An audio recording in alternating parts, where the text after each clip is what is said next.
Hey friends, it's Just the Gems. I'm Brandon. My hype level for Final Fantasy VII Rebirth is probably unhealthy. I am in full-blown fanboy mode for this stinking game. Maybe I'm setting unrealistic expectations that have no earthly chance of being met, but dang it, games like this only come along every so often. Most games don't come baked in with decades of lore and nostalgia after all. But in my excitement for the game, I realized there is a ton of canon Final Fantasy VII material that I've never experienced. So I've been reading all the books. On the Way to a Smile, The Kids Are All Right, and Traces of Two Pasts specifically.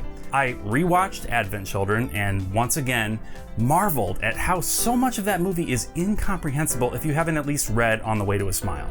Just a very bold move to lock comprehension of a movie plot behind a sort of obscure book. And of course, I replayed Crisis Core this month too. And then I remembered there was another game, a full-on AAA PlayStation 2 release, starring probably my least favorite character, Vincent, Dirge of Cerberus. Now look, before I get buried in hate, when I say Vincent is my least favorite character, I'm not saying I don't like him. I just found his story in the original game to be a little disappointing compared to the others. I wanted to know more, and I think if I had, I might have had more appreciation for him. But all I got was he feels guilty about what happened to Lucretia. And then he's just stoic and silent and brooding, which, I mean, given that I never really went through a brooding dark loner phase myself, just isn't the most appealing to me. I hope the remake trilogy fleshes him out a bit better because I think he deserves it. Anyway, so I played Dirge of Cerberus. I'd heard all sorts of things about it, like how it was terrible, overblown, fan service central. So I sat down and I mainlined the story over the course of one long day. And I can tell you, it's actually not that bad. Let's dig into it, shall we?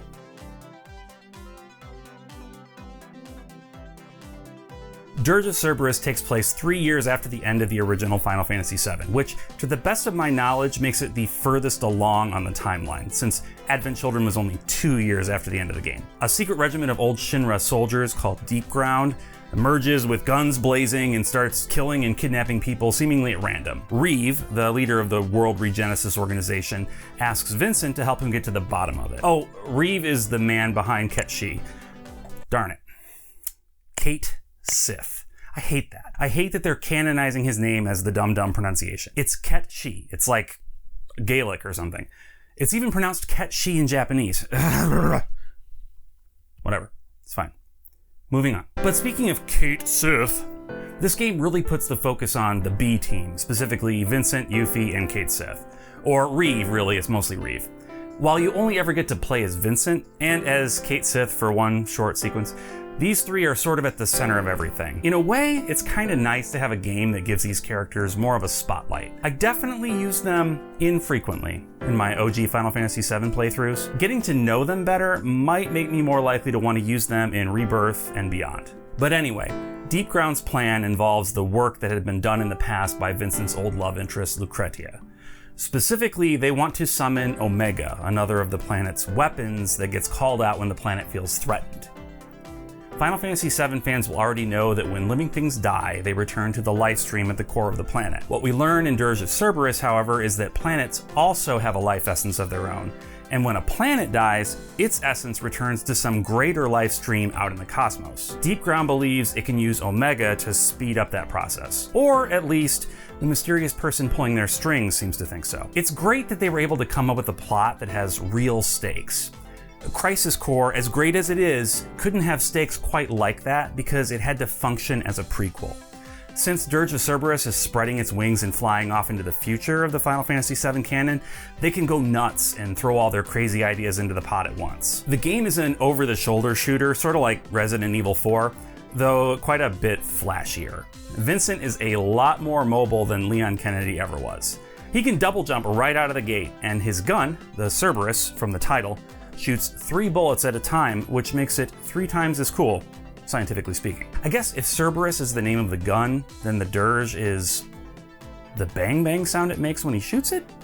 I don't know, that wasn't actually made clear to me. Now, to be fair, the controls in Dirge of Cerberus take quite a bit of getting used to. In part, that's because I sat down and tried to play this like a modern game, i.e. one without a manual in the box. If you're expecting a bunch of tutorial pop-ups to tell you how to play, you're going to be disappointed.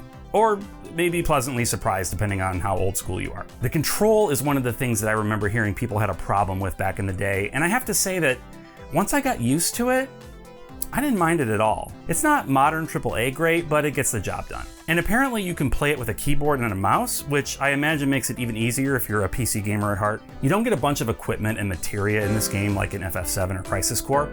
Instead, all of your personal upgrades are handled through your guns. You can add different scopes for various advantages, and you can attach an accessory to it that can either provide stat buffs or can hold a single materia, of which I only ever found 3. Fire, Blizzard, and Lightning. I was trying to get through this game as quickly as possible because as of this recording, Rebirth comes out in 4 days and I have a lot of stuff to get through before it launches. So it's entirely possible I missed some other materia out there, but really, it's fine. This is a very, very different game than any of the others in the FF7 series, and the sooner you come to grips with that, the more fun you're likely to have with it. Now, while it is pretty fun to play once you get the hang of it, keep in mind that for long periods of time, you won't be playing at all. There are some cutscenes in this game, man. We're not talking quite Kojima levels of length, but they can get up there. The fact that everything is well animated and fully voiced is a plus, and you can tell this is Square Enix at their most powerful on the PlayStation 2. The CG cutscenes look like they use the assets straight from Advent Children for the most part, which means they all look really good for their age. The action in these scenes isn't quite as over the top as the movie, but it's still really good. The other characters do make an appearance by the end, but I was surprised at how little they're actually in it. This is Vincent's story, and Square seems very comfortable just leaning into that. Like I alluded to at the beginning, there is a ton of canon in the Final Fantasy VII universe. And even if you're one who doesn't like Dirge of Cerberus, the fact is, it's canon too. It's so canon that they're working some of this stuff into the main storyline of the trilogy. The same goes for characters from other material too, like Kyrie from The Kids Are Alright showing up in Remake. It must have been a ton of fun for Kazushige Nojima to be able to incorporate all these different characters he's written about in various media into this project, and it serves as a really cool bonus for those of us who've invested time in that world beyond the main game. I'm not sure how much of this deep ground lore we can expect to see in Rebirth, but we already know we're going to be seeing Cissnei from Crisis Core, so I'd be surprised if Square just left all the rest of the Cerberus content out. My theory about Rebirth, which I talk a bit about in this video here, is that the remake trilogy is functioning as a sort of sequel to the original canon. One of the characters in Dirge of Cerberus says this line: "Everything in this world flows around in a circle. So things are here, they go away, and then they come back and happen again." The key difference in the remake trilogy is that Aerith and Sephiroth seem to have at least some knowledge of the way things went last time around, and that little nugget of knowledge seems to be enough to cause some significant things to happen in a different way. This frees the creators up to be able to include things like Deep Ground in the remake trilogy. If you'll indulge me for a moment, I want to talk a bit more about the canon. The Final Fantasy VII spin-offs all work in general because of the world building that's been done. It's entirely plausible that all of these extra problems that come up in Crisis Core, Dirge of Cerberus, and others could be caused by things happening behind the scenes in Shinra. Nojima and the team created such an excellent villain in Shinra because not only does it have so many believable layers of corruption to it, but it's also so recognizable and understandable to us as a Western society, used to corporations doing dirty deeds behind the scenes. Learning about Deep Ground and Dirge of Cerberus, how it was originally a program to help rehabilitate soldiers who were injured, and then devolved into horrific scientific experimentation because President Shinra wanted to create an even more powerful super army for himself. It just makes sense within the world of Final Fantasy VII. There has never been a Final Fantasy world more fully fleshed out than VII's. I wonder if there'll ever be one again. But we were talking about Dirge of Cerberus, weren't we? Look, it's not going to blow your mind as a third-person shooter. It's not bad. Definitely not as bad as people had led me to believe. But you can tell this is not this team's forte. But as a canon extension of the story of Final Fantasy VII, I would consider it required reading for anyone who wants the full Final Fantasy VII Remake Trilogy experience. You definitely don't need to play Before Crisis, Crisis Core, Final Fantasy VII, and Dirge of Cerberus.